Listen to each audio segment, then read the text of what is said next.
어쨌든 올해는 저는 잠시를 좀 유심히 보시는 게 좋지 않을까. 실망 매물들 또는 이제 팔아야 되는 매물들 같은 경우는 나온다 그러면 뭐 들어가시는 것도 좋고, 걱정되는 게 오히려 지방이 걱정이 되지. 사실 저는 서울은 크게 걱정을 안 합니다. 예.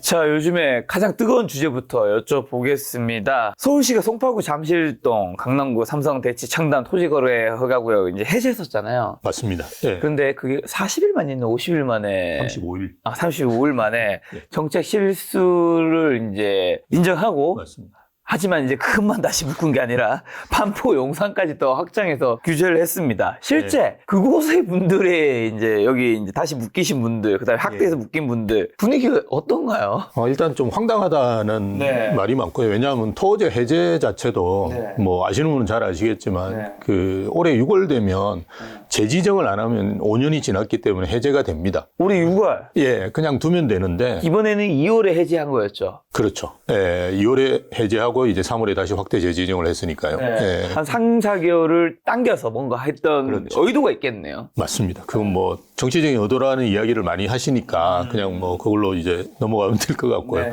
네. 어쨌든 좀 이게 무리했다 뭐 또는 뜬금맞다라는 이야기가 많았거든요. 왜냐하면 재작년이나 작년이 사실은 서울 부동산 시장이 더 안 좋았고요. 올해는 그나마 작년 말부터는 그래도 뭐 안 좋긴 했지만 그래도 마이너스 상황은 아니었거든요. 그러니까요. 예, 그래서 더 안 좋았던 때라든지 재산권을 더 많이 침해당했을 때 오히려 한다는 게 맞는데 갑자기 이제 2024년을 지나고 난 다음에 한다는 거는 사실은 좀 뜬금맞다라고 대부분 다 인식을 했었죠. 그런데 어쨌든 뭐 그거는 이제 서울시에서 결정하는 거니까요. 그렇게 해서 단행을 했는데 이게 한국부동산원에서 발표되는 통계는 이제 시세 통계고요. 그거는 이제 공인중개사한테 물어봅니다. 예, 뭐 지금 분위기가 어떠세요? 이런 식으로 그렇게 해서 집계하는 거기 때문에 좀 시황을 빨리 반영하는데요. 제가 알고 있기로 서울시에서 이제 그 정책을 할 때 쓰는 이제 통계는 실거래가를 많이 봅니다. 근데 아시다시피 실거래가는 이제 한 달 이후에 나오거든요. 그래서 계속 이제 오세훈 시장께서도 말씀하셨던 게, 뭐, 괜찮은 것 같다, 아직까지. 이런 이야기를 계속 한 달 동안 해왔었죠. 근데 이제 한 달이 지나고 나니까 실거래가가 찍히면서 이제 아주 심각한 상황이다라는 게 이제 이해를 하신 것 같고요. 그러다 보니까 이제 확대 재지정을 했는데 좀 뭐, 오판, 또 있었고, 뭐, 정책을 할 때 사용했던 이제 데이터들이라든지 이런 것도 현장의 이야기를 좀 더 들었더면 좋았는데, 참모들의 이야기만 듣지 않았나, 뭐 그런 상황이고요. 그러다 보니까 이제 더 황당한 거는 이제 강남에서도 상당히 외곽 지역들, 송파에서도 외곽 지역들이 있습니다. 뭐 대표적으로 이야기했던 지역들이 거여 마천, 뭐 이런 데인데요. 지금 뉴타운을 하고 있긴 한데요. 여기는 아파트 가격이 10억 뭐 정도 수준이에요. 그러니까 강남에서 되게 그 낮은 강남가 자체 비싸기 때문에 상대적으로 굉장히 낮다고 볼 수 있죠. 그리고 강남에도 이제 우리가 그 한 동짜리 아파트 이런 것들은 가격이 좀 저렴한 것도 꽤 있습니다. 맞습니다. 예. 그리고 저 위례가 제일 황당했는데요. 제 지인이 위례에 사는데 송파 위례에 살고 있어요. 그 송파 위례는 지정이 되고 성남이나 하남 위례는 지정이 안 돼 있는 거거든요. 근데 붙어 있어요, 이게. 그러니까 거의 뭐 근처죠. 예, 다 붙어 있고 어떤 경우는 성남 위례가 더 가격이 높은 경우도 있고요. 그러니까 이게 너무 황당한 거죠. 그리고 마포도 마찬가지고 용산 같은 경우도 마포하고 접한 데는 마포는 지정이 안 되지 않아요? 예, 지정이 안 됐고 용산 같은 경우도 마포하고 접해 있는 부분들은 마포가 가격이 높거든요. 그러니까 이런 여러 가지 이제 불편한 점들이 있는데도 불구하고 제가 볼 때 너무 급했던 것 같아요. 이게 뭐 가격이 폭등하고 사실은 그 전주 3월 17일이죠. 강남구 상승률이 0.83% 올랐는데요. 0.83%는 제가 30년 동안 부동산 시장에 있으면서 처음 본 통계입니다. 주간 통계. 많이 올랐다는 예, 거예요? 그만큼 많이 올랐습니다. 토지 풀기 전에. 토지 확대 재지정하기 전에 3월 17일 기준으로 제가 주간 상승률을 보니까 강남구 0.83%. 맞아요. 토지를 풀었는 게 엄청난 영향을 줬다는 거죠. 예, 그래서 그거를 우리가 뭐 0.83% 얼마 안 되는 것 같다고 생각하실 수 있는데요. 이걸 연율로 우리가 계산을 해보면 43%가 넘습니다. 그렇죠. 이게 43%가 몇백만 원, 몇천만 원짜리가 아니라 집이 몇 억짜리인데 아니면 30억. 수십억인데 그렇죠. 43%면 맞습니다. 30억 하는 집이 43% 올랐으니까요. 그게 평균이니까 사실은 많이 오른 데는 그보다 더 올랐다고 보시는 게 맞거든요. 그러니까 아주 심각한 상황이 지금 계속되고 있다라고 판단을 해서 국토부하고 협의해서 이제 확대 재진영하게 된 걸로 보여집니다. 조금 이해가 안 되는 거는 예. 저는 여러분 참고로 정치적 성향이 없습니다. 누구를 싫어하지도 좋아하지도 않지만 이 사실 토지를 풀기 전에 강남 상고 집값이 이제 작년 말부터인가 좀 오르다가 오름세가 약간 좀 주춤하고 있었거든요. 그렇죠. 네. 그래서 근데 갑자기 이제 이걸 풀길래 저는 이상하다. 아니 이 아무리 부활못인 제가 봐도 강남 상고가 오르다가 좀 약간 주춤하고 있는데 이 상황에서 토호제를 풀면 당연히 투자 수요가 들어올 수 있게 될 것이고 집값이 오르는 건 뭔가 너무 당연한 로직 같은데 아니 이제 어쨌든 서울의 시장님이면 그 주변에도 제 핵심 참모들도 되게 뛰어나신 분들 또 부동산도 전문가분들 많을 텐데 이걸 몰랐단 말인가? 저는 이런 생각이 들더라고요. 예, 그 보고 싶은 것만 사실 보게 되거든요. 그 목표라는 게 굉장히 크다라고 하면 거기에 이제 집중할 수밖에 없고요. 그래서 최근에 이제 저도 사실은 그 토지 해제하기 직전에 서울시에서 이제 현장 전문가 자문단 비슷하게 만들어서 회의를 한번 하려고 했었어요. 그게 월요일인가? 예, 저도 연락을 받아가지고 가려고 저는 이제 대학에도 오래 있었고 현장에도 지금 오래 있기 때문에 그래서 뭐 조언 또 해드릴 수 있을 거라고 생각했는데 그게 취소됐어요. 그게 기자분들한테 이제 소문이 퍼지고 제가 아주 비하인드 이야기인데 그리고 이제 그 다음인가 토지 확대 지정이 나왔는데요. 그걸 했어야 됐는데. 예, 그래서 뭐 어쨌든 그때도 하면 현장 전문가분들이 대부분 이건 위험하다. 뭐 다시 이제 동별로 묶는 게 좋지 않느냐. 이런 이야기를 해드릴 수 있었을 것 같아요. 그래서 지금 서울시 같은 경우도 부동산 쪽 다루는 게 토지관리과로 제가 알고 있는데요. 그 토지관리과의 뭐 이런 자문 조직 같은 것들을 확대 개편한다라고 지금 발표가 됐어요. 그래서 아마 그런 식으로 해서 현장의 이야기들을 좀 즉각적으로 들을 수 있는 그런 채널들을 좀 저도 만드는 게 좋은 것 같아요. 이게 그냥 현장을 잘 모르시고 그죠? 한 달 늦은 7거래가라든지 이런 걸 보시고 이제 의사결정을 하는 거는 상당히 위험하거든요. 그렇죠. 예, 그래서 그런 오판의 그 잘못된 부분들은 조금 수정하시려는 지금 상황인 것 같아요. 저는 정말 안타까운 건 사실 이걸 어떻게 보면 이제 35일 만에 바꿨다라는 건 사실 정치적인 실수로 누구라도 볼 수밖에 없는 건데 그걸 떠나서 그것보다 더 중요한 건 거기에 살고 있는 주민분들이니까 얼마나 황당했겠어요. 그러니까 여기 해당되시는 분들 어쨌든 토지 허가 거래를 풀면 집값 오를 수 있으니까 기뻤을 거 아니에요. 당연히. 그렇죠. 기쁘기도 하고 어떤 분들은 또 조급한 마음에 이거 못 사는 거냐 앞으로 하면서 막 영끌해서 사신 분도 있단 말이에요. 그분들 그다음 플러스로 갑자기 이제 더 확대되면서 용산도 확대되고 반포도 확대되고 이분도 해당도 안 되는 분이 갑자기 더 해당되면서 너무 많은 사람들이 삶에 내 집이라는 게 한국에서는 자산의 70%를 차지하는데 그 자산은 굉장히 중요한 결정을 하고 정책을 어쨌든 정책 35일 만에 바꾼다 생각을 누가 해요, 솔직히. 거기에 많은 사람들 삶에 너무 영향을 많이 미친 것 같아서 좀 되게 안타깝다 생각합니다. 예, 맞습니다. 이거 임대차법도 그렇고 이런 것들은 정말 고민해서 시행을 하고 사실은 말씀드렸다시피 가만히 있으면 6월 달에 자연스럽게 해제가 되거든요. 뭐 그런 이제 자연스러운 수순으로 가는 게 정책적으로 맞는데요. 그리고 이제 확대 재지정한 거는 구별로 해버렸잖아요. 네. 그래서 이게 전체 면적으로 보면 서울시 27%고요. 27% 예, 그리고 40만 정도 됩니다. 2200단지에 40만 가구 정도 되거든요. 네. 그래서 이제는 훨씬 더 이제 많은 이제 가구들이 이제 규제를 받게 되는데요. 네. 원래 규제는 이제 핀셋 규제라고 해서 네. 동별로 하는 것도 사실은 크거든요. 그래서 그동안 이제 서초는 잘 모르시는 분도 계시겠지만 서초에는 딱 2개만 적용이 됐었어요. 아파트가 신반포 2차하고 진흥 아파트라고 있어요. 진흥 아파트는 조금 뜬금맞고요. 신반포 2차는 상당히 이제 그 재건축하는 아파트 중에 핫 이슈가 되는 아파트인데 네. 위치가 너무 좋아요. 원벨리 바로 옆이거든요. 아, 원벨리 바로 옆이군요. 예, 반포대로 옆에 딱 붙어 있습니다. 그리고 이게 강 쪽이 되게 길어요. 쭉 이렇게 길어요. 원벨리 앞쪽인가? 원벨리 있고 옆에는 아리팍이잖아요. 그 옆에입니다. 그 옆에 반포대교. 왜냐면 제가 어저께 산책하다가 예. 그쪽 반포 쪽을 맞습니다. 밥 먹고 그거 지나가다가 이제 차 타고 가다가 거기 산책을 하면서 원벨리 아리팍을 그다음에 이제 반포대교 그쪽으로 넘어가지고 반포대교는 아니고 이제 반포대로죠. 네. 그걸 넘어가지고 있는데 아파트가 이제 신반포 2차, 4차 이렇게 있어요.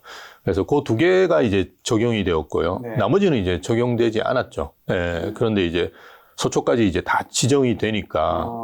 근데 이제 또 이게 토지의 문제가 뭐냐 그러면 그 구청마다 조금씩 적용하는 방법이 달라요. 그래서 서초구하고 제가 알고 있고 용산구는 지금 그러니까 이게 무주택자가만 사야 되거든요. 네. 그래서 기존에 1주택자도 구입은 할 수 있는데 기존 주택을 팔아야 돼요. 그래서 강남구나 서초구 같은 경우는 1년 내에 팔아야 되고요. 1년 정도는 뭐 그냥 금매로 내놓으면 팔릴 수 있겠죠. 거기가 뭐 사람들이 관심 없는 데는 아니지 않습니까? 그래서 팔릴 수 있는데 지금 용산구하고 서초구는 규정이 6개월이에요. 6개월로 지금 만들어버렸어요. 그리고 뭐 특별한 예외 규정 같은 걸 만들긴 했는데 그 6개월은 좀 과하거든요. 그래서 빠듯하죠. 예, 빠듯하죠. 잘못하면 뭐 이거 내 재산은 재산권 침해 때문에 이걸 풀었었는데 재산권 침해가 또 될 가능성도 있으니까요. 그래서 이런 것도 사실은 그 국토부나 이런 데서 좀 가이드라인을 줘서 좀 일률적으로 할 수 있게 해야 되는데 이게 뭐 지금은 제가 볼 땐 갈팡질팡이에요. 예. 그러면 지금 토지로 묶인 곳들의 집값은 지금은 어떤 상황인 거예요?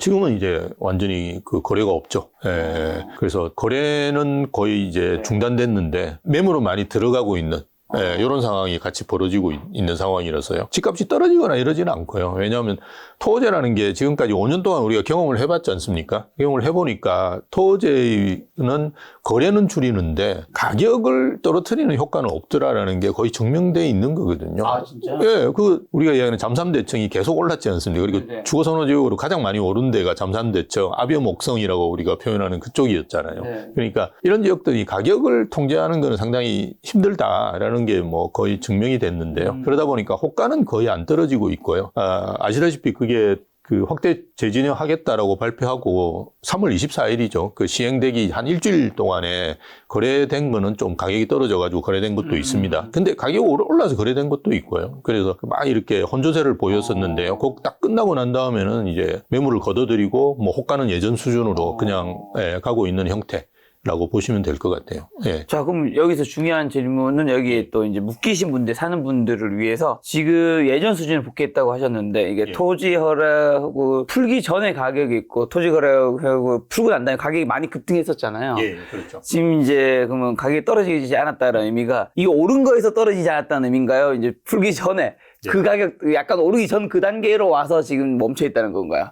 지역에 따라 좀 다르게 보셔야 되는데요. 네. 그 잠실 같은 경우는 제가 알고 있기로 저희가 확인한 건 아직 이제 실거래가 신고가 안 된. 잠시 제가 알기로 풀고 한 다음에 30억 찍어 국민평수 30억 예, 30억 찍은 거는 이미 통계가 나와 있고 나와있죠. 다 발표가 됐고요. 그다음 32억 그리고 32억 9천까지 거래된 걸로 저희가 확인했어요. 근데 지금 매물 수준은 27억, 28억으로 예전으로 다시 돌아갔다라고 보면 되고요. 아마 그 일주일간 그러니까 아주 혼란스러웠던 토지가 지정이 시행되는 24일 전에 일주일간 동안은 뭐 요 정도 수준에서 거래가 된 걸로 알고 있어요. 그래서 가격대가 예전에 비해서는 근데 뭐 32억 9천의 가격은 한두 건이니까요. 그걸 이제 우리가 평균적으로 보기는 힘들고요.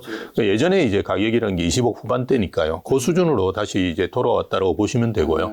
또 그렇지만 이제 대치동하고 삼성동하고 청담동은 가격이 많이 오르지도 않고요. 사실은. 그리고 많이 떨어지지도 않고 그냥 원래 예전 수준으로 그냥 가는데 가끔씩 이제 가격이 오른 뭐 매물들이 이제 거래됐던 걸로 보여지고요. 지금 현재 뭐 그냥 그 수준으로 그냥 꾸준히 그냥 가고 있다라고 생각하시면 되고요. 오히려 이제 그 대치동, 청담동, 삼성동 같은 경우는 청담 르엘이라고 아마 올해 말인가 입주할 건데 그 삼성동에 또 짓는 새 아파트가 하나 있어요. 삼성 로아인가.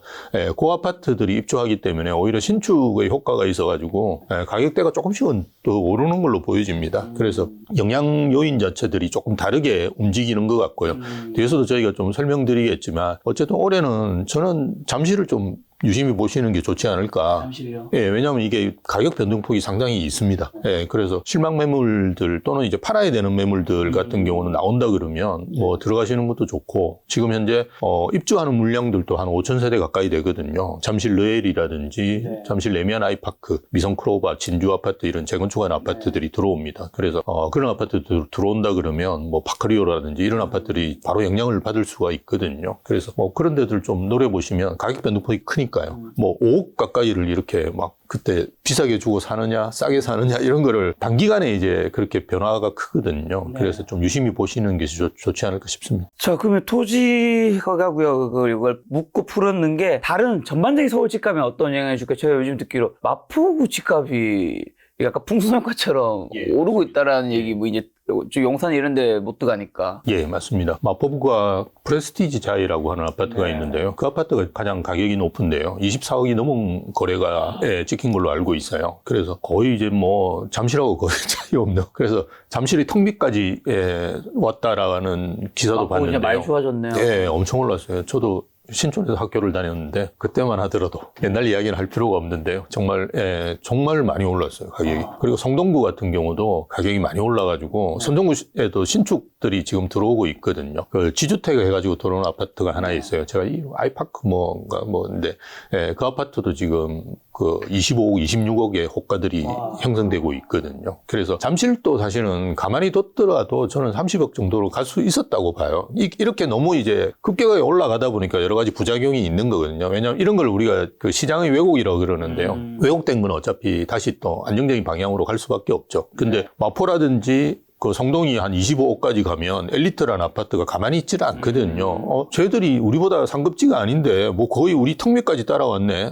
트리지움이라든지 아니면 파크리오 이런 아파트하고는 거의 비슷한 수준이거든요. 그러니까 문제가 있다라고 생각해서 아마 가격을 더 이제 올린다든지 뭐 그게 자연스럽게 시장에서 그런 형성이 됐겠죠. 그런데 이제 너무 갑자기 급격하게 오르다 보니까 이제 그런 현상이 벌어지고 있고요. 최근에는 이제 마포라 성동 쪽은 그 마포는 이제 그 많이 오르는 지역들이 아까 말씀드렸던 프레스티지 아일랜드 이런 게 아이언 뉴타운입니다. 그죠? 예, 그래서 우리가 대표적으로 알고 있는 아파트가 마레프라고 해서 마포 레미안 푸르지오 이런 아파트들인데요. 최근에 이제 마포는 그 강 보이는 쪽 있는 아파트들, 이 대단지는 없어요. 예, 여기 그 토정동부터 시작해서 제가 예전에 토정동 삼성 아파트인가?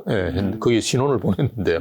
그 아파트부터 시작해서 쫙 이제 그 광창역 쪽으로 보면 강 보이는 아파트가 있어요. 그런 아파트들이 최근에 꽤 찾는 분도 있으시고, 움직이고 있는 것 같아요. 그래서 예전에 이제 아이언 뉴타운이라고 공덕역 중심으로 그죠 있는 단지에서 이제 강 쪽으로 이제 조금 움직이시는 것도 있는 것 같고요. 그런 변화들이 최근에 조금씩 보입니다.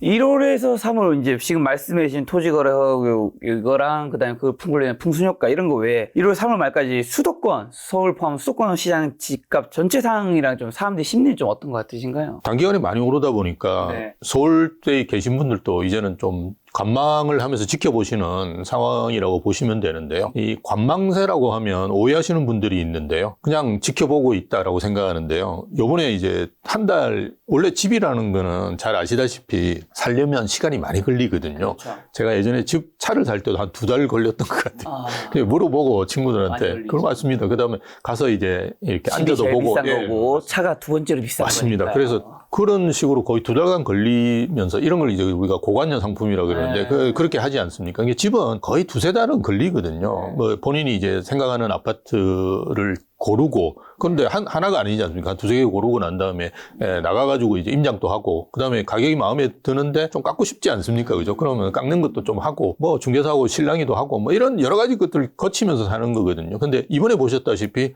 그냥 해제되자마자 확 들어가서 사지 않습니까? 그래서 저는 관망세라고 보기보다는 대기 수요라고 표현을 하는데요. 이런 분들이 상당히 많습니다. 갑자기 막 연락이 많이 와가지고 저희 우대방에도 막 이렇게 사시겠다고 막 이렇게 하시거든요. 근데 그분들이 집도 안 보고 뭐 산다 이야기를 하는데 집을 안 보고 집을 사는 분은 거의 안 계세요. 현장에서 일을 해보면 그런 분들은 정말 드뭅니다. 정말 드뭅니다. 진짜 비트코인 하셔가지고 뭐 수백억을 버신 분 아니고는 진짜 그렇게 안 하시거든요. 자기 뭐 이렇게 소비에서 가장 큰 소비를 하는 거지 않습니까? 그래서 근데 대부분 물어보면 옛날에 봤다. 뭐 가서 그거 봤는데 그 옆동 좀 찾아달라. 자기가 볼 때 거기가 훨씬 조망권이 좋을 것 같다. 뭐 이런 식으로 이야기하시는 거 보면 그러니까 대기 수요라고 보시는 게 맞고요. 그런 수요들은 이제 또 잠잠해졌죠. 그렇지만 뭐 언제든지 이제 폭발할 수 있는 부분들은 있다고 보여지고요. 그다음에 이제 그 서울도 이제 재개발 재건축 시장은 대부분 예전에도 토지거래 허가제로 묶여 있었어요. 근데 이런 부분들은 여전히 꾸준히 움직임이 있습니다. 저 여전히 물어보고, 왜냐하면 달라진 게 하나도 없거든요. 원래 토지로 묶여 있었기 때문에 살려면 실거주 해야 되니까 그에 대한 준비, 뭐 자금 같은 것도 다 대비를 하고 이렇게 했던 분들이기 때문에 그 문제가 없고요. 최근에 이제 그러다 보니까 저희도 목동이 여전히 꾸준합니다. 그래서 이게 뭐 목동이 폭발하고 있다 이건 아니고요. 서쪽으로 본다 그러면 그 서쪽에 서울 이제 서쪽에 훨씬 더 많은 분이 사시거든요. 동쪽보다. 왜냐면 인천도 있고, 그죠? 시흥, 안산 뭐 이런 쪽인데, 그런 쪽에 사시는 분들 같은 경우는 가장 좋은 주거지가 목동이거든요. 애 키우기. 여기 학군도 되게 좋고요. 중학교 이런 데는 아주 좋은 중학교를 가지고 있거든요. 그래서 애 키우기 좋습니다. 그래서, 들어갈 생각을 하고 있는데 갑자기 이렇게 보니까 목동이 예전에는 강남하고 거의 어깨를 겨룰 정도로 가격이 괜찮았는데요. 지금은 강동구하고 비슷해요. 가격이. 30평대가 20억 정도 수준이거든요. 재건축 하기 전인데도 지금 그 수준입니다. 근데 사업성은 굉장히 좋습니다. 목동은 사업성 좋은 건 다 알고 계실 거고요. 거의 뭐 분담금이 없으실 거예요. 같은 평형으로 넘어가시면. 오히려 뭐 환급 받으시는 그런 단지들도 있으실 거고요. 그래서 이게 뭐 5만 세대로 넘게 이제 재건축된다 그러면 확실하게 가능성이 있다라고 보시고, 목동은 꾸준히 사시고, 곧 지금 해제되고 난 이후에도 거래들은 계속 찍히는 걸로 그렇게 보입니다. 예. 근데 요즘 사회 전반적으로 한국 경제가 경기 안 좋다고 하잖아요. 예. 부동산 시장에서 느끼는 경기는 좀 어떠신가요? 경기 안 좋다면 사람들 소득도 안 증가하고 한국 경제 성장률도 낮은데 지금 집값만 계속 올라갈 수 없다. 이거 뭐 크게 꺾이는 신호 중에 하나가 될 것이다. 이런 얘기 많이 나오잖아요. 그러니까 내수 경기 안 좋은 거는 저도 안 좋은 것 같아요. 예, 정말 안 좋은 것 같고요. 진짜 안 좋은 것 같아요. 예, 맞습니다. 정말 안 좋은 것 같고, 지금 원래 사업하시는 분한테 물어보면 경기가 좋다고 이야기하는 경우를 제가 한 번도 못 봤는데요. 그렇죠. 최근에는 더 안 좋은 것 같아요. 이게 저희가 피부로 느끼는 게 이제 식당 간다든지 그죠? 이렇게 가보시면 여러분들도 아마 느끼실 겁니다. 그러니까 뭐 식당에 예전에 뭐 한 10명 앉아 계셨다가 이제 5명, 3명 이렇게 앉아 계시고. 예전에 예약 어렵던 식당들도 요즘에 예. 자리가 대부분 웬만 흑백 요리사처럼 핫해진 분들 아니면 맞습니다. 예약이 좀 빈자리가 있어요. 예, 그러니까 그런 소비들을 줄이시고 계시고 이런 걸 보면 내수 경기는 상당히 안 좋고요. 그래서 이 내수 경기가 계속 이렇게 정말 불황으로 이제 간다 그러면 부동산 시장에 별로 좋은 영향은 안 미치죠. 왜냐하면 이게 수요에 영향이 있고 또 심리에 굉장히 크게 영향이 있거든요. 뭐 지금 조금 있으면 뭐 공황 온다는데 뭔 집을 사냐 뭐 이런 이야기들을 하시지 않습니까? 그래서 그런 문제들이 있는데요. 이게 지금 구조적인 변화인지 아닌지 저는 이제 그 고민을 많이 하고 있어요. 왜냐하면 1인 가구가 많이 지금 늘어나고 있고요. 그리고 우리가 지금 월세로 바뀌어가고 있잖아요. 예전에 전세일 때 우리 소비 수준하고 월세일 때 소비 수준은 다릅니다. 그렇죠. 월세를 지금 300~400만 원의 월세도 일반 그냥 그 주택 소유자분들이 내시는 경우가 아주 흔합니다. 강남에는 여러분 강남 워낙 비싸니까. 20~30평대 아파트 월세는 그냥 300~400이에요. 그리고 요즘 젊은 분들이 전세를 별로 선호하지는 않습니다. 전세 워낙 사기도 많고. 예, 사기도 많고 또 이건 뭐 무슨 내가 10억을 깔고 앉아 있는다는 것 자체가 이해가 안 된다고 하시는 분이 많거든요. 그래서 오히려 이걸 가지고 코인 같은 거 투자하시는 분들도 많으시고요. 그래서 월세를 굉장히 선호하세요. 예, 그러다 보니까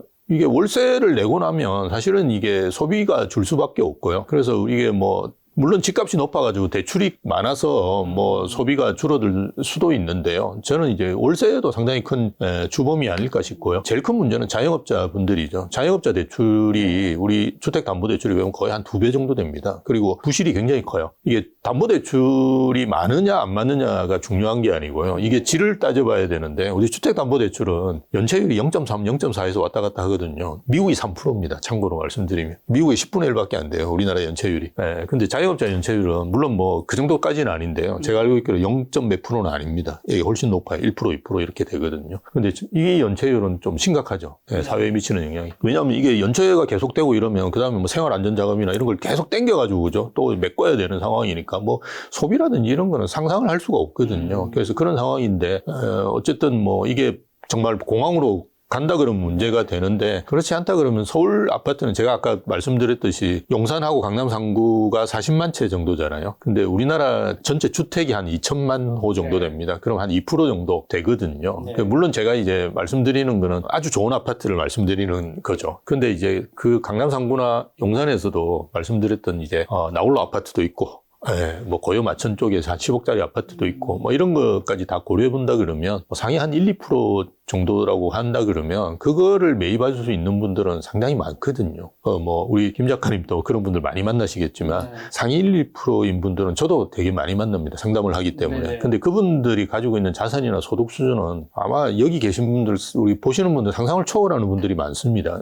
그래서 우리가 뭐 한 200억, 300억만 있다 그래도 100억짜리 아파트 사는 거는 우리가 일반적으로 보면 10억 정도를 가지고 7, 8억 정도 아파트를 사가지고 가지고 계시거든요, 자산이. 그거 생각하면 200억 있으신 분은 140억을 사도 사실은 큰 문제가 없는 거거든요. 그래서 그런 분들이 상당히 많습니다. 그래서 걱정되는 게 오히려 지방이 걱정이 되지 사실은 저는 서울은 크게 걱정을 안 합니다. 예. 지방 걱정된다 해주셨는데 지방 부동산 시장 좀 지금 어떻고 여전히 매매가 둔화되고 있나요? 앞으로 회복은 좀 어려운 걸까요? 지방도 사실은 이번에 토어제 풀고 난 다음에 좋았대요. 저도 깜짝 놀랐는데요. 이게 서울이 거의 전체 시장의 바로미터 역할을 하는 것 같아요.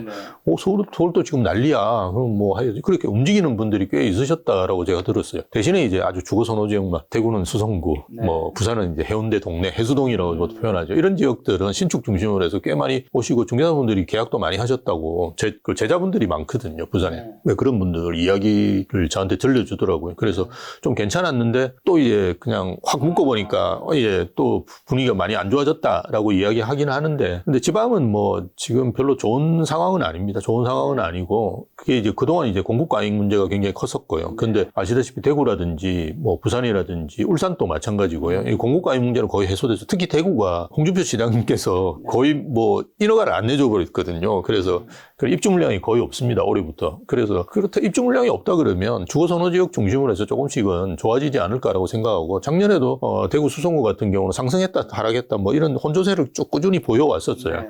그리고 뭐 그 분양하는 아파트가 완판이 된다든지, 미분양이 저렇게 많은데 뭐 좋은 아파트 같은 경우는 또 가격대가 괜찮다 그러면 완판도 되고 그랬던 것 같아요. 그래서 좋아질 건데, 어쨌든 그 지방에 이제 사시려고 하는 분들한테는 항상 드리는 말씀이, 좋은데 좋은 아파트를 사라. 그거는 수요가 있을 거다. 그런데 뭐 본인이 이제 지금 살고 있는데 조금 외곽에, 서울도 마찬가지듯이 그죠? 외곽을 사시는 거는 좀 위험하지 않느냐라고 이제 말씀을 드리죠. 예. 더 중심으로 계속 들어가야 되는데. 계속 지방도 그렇죠. 그럼 지금 이제 벌써 4월이잖아요. 서울 아파트 거래량이랑 매물은 요즘에 그럼 전반적으로 좀 어떤 상황이에요? 거래량은 많이 줄었죠. 2월달, 3월달은 거래량이 되게 많았었습니다. 예, 저희도 거래를 많이 했거든요. 그래서 아주 괜찮았는데, 최근에는 이제 거래량이 좀 떨어지고 있고요. 예, 뭐 그런 상황입니다. 그리고 토지에 묶으면서. 예, 맞습니다. 토지 묶고 일단 분위기가 별로 안 좋으니까요. 아마 이런 게 한 4월까지는 갈 것 같고요. 그렇지만 뭐 원래 이제 토호제 때문에 갑자기 이제 들어왔던 대기 수요들이 이제 뭐 어느 정도 해소는 됐으니까요. 뭐 그다음은 이제 꾸준히 이제 집을 사실 분들은 사시겠죠. 이제 뭐 따지고 보면 핵심은 그 대출 규제인 것 같아요. 이제 대출 규제를 얼마만큼 정부에서 강하게 하느냐 안 하느냐의 문제인데요. 최근에 다시 대출 규제가 조금씩 들어가고 있거든요. 그래서 이게 원래 40년, 50년 이렇게 그 대출 기간을 잡다가 최근에 30년으로 땡겼고요. 그다음 유주택자에 대한 대출도 거의 다 막고 있는 상황입니다. 그리고 또 하나는 이제 조건부 전세 대출이라고 바뀌면서, 주인이 바뀌면서 전세 대출이 나가는 건데요. 이것도 지금 거의 막고 있어요. 그래서 작년하고 비슷한 상황인 것 같은데요. 그렇다 그러면 저는 이제 걱정하는 게, 주거 선호 지역은 별로 영향은 없을 거예요. 왜냐하면 여러분들이 좀 착각하시는 부분이 뭐냐 그러면, 가격이 높은 데는 대출이 적고요. 대출 규모도 적어요. 그러니까 30억 아파트에 뭐 5억 정도 빌려가지고 사시는 분들이 많습니다. 그런데 그 외곽 쪽에 한 10억 아파트는 거의 뭐 7, 8억 풀로 땡겨가지고 뭐 생애 최초 이런 거를 하시거든요. 정책금융을. 그렇게 사시는 분이 오히려 많습니다. 그래서 대출 규제를 하면 외곽이 오르기 힘들거든요. 그리고 지방도 비슷합니다. 그래서 작년 이제 하반기를 생각하시면 될 것 같아요. 작년 하반기에 계속해서 대부분의 구들이 떨어졌지만 강남하고 송파나 이런 데는 안 떨어졌거든요. 아시다시피. 그 이유가 마찬가지입니다. 대출 규제를 심하게 하면 외곽이 떨어지지 중심은 안 떨어지거든요. 그래서 올해도 아마 대출 규제가 어느 정도 수준에서 얼마만큼 이루어지느냐. 물론 이제 그 7월부터 시행되는 스트레스 DSR 같은 것도 영향이 있는데요. 근데 최근에 이제 가셔가지고 대출 받으신 분은 대부분 그 고정금리로 받으세요. 고정금리와 변동금리 차이가 거의 한 1%포인트 정도 납니다. 요즘 빌리시는 자금이 저희가 평균적으로 보더라도 한 5에서 10억 정도를 빌리시거든요. 그렇다 그러면 이게 그냥 1%포인트만 차이가 나도 상당히 큽니다. 원래 내시는 금액이. 원래 지금은 변동금리를 하는 게 유리하거든요. 왜냐하면 어차피 금리는 조금씩 떨어질 가능성이 크지 않습니까? 그래서 상식적으로 보더라도 변동금리 하는 게 좋은데, 지금은 정부에서 이제 좀 그 관시금융 같은 걸 해서 창구 지도를 하고 있고요. 그리고 은행 자체도 이제 고정금리로 많이 이렇게 전환을 시키려고 하고 있고요. 그러다 보니까 고정금리가 쌉니다. 그래서 고정금리로 빌리시면 스트레스 DSR의 영향은 크지는 않아요. 네, 왜냐하면 이게 변동성 때문에 변동금리로 빌리시는 분들한테 오히려 적게 이제 대출 한도를 만드는 거기 때문에. 그래서 스트레스 DSR은 적용되면 영향은 있겠지만, 그 우리가 소위 이야기하는 뭐 주거 선호 지역 같은 경우, 저는 이제 서울에 한 10개 구 정도를 보는데요. 그런 데는 크게 영향은 없을 것 같아요. 예.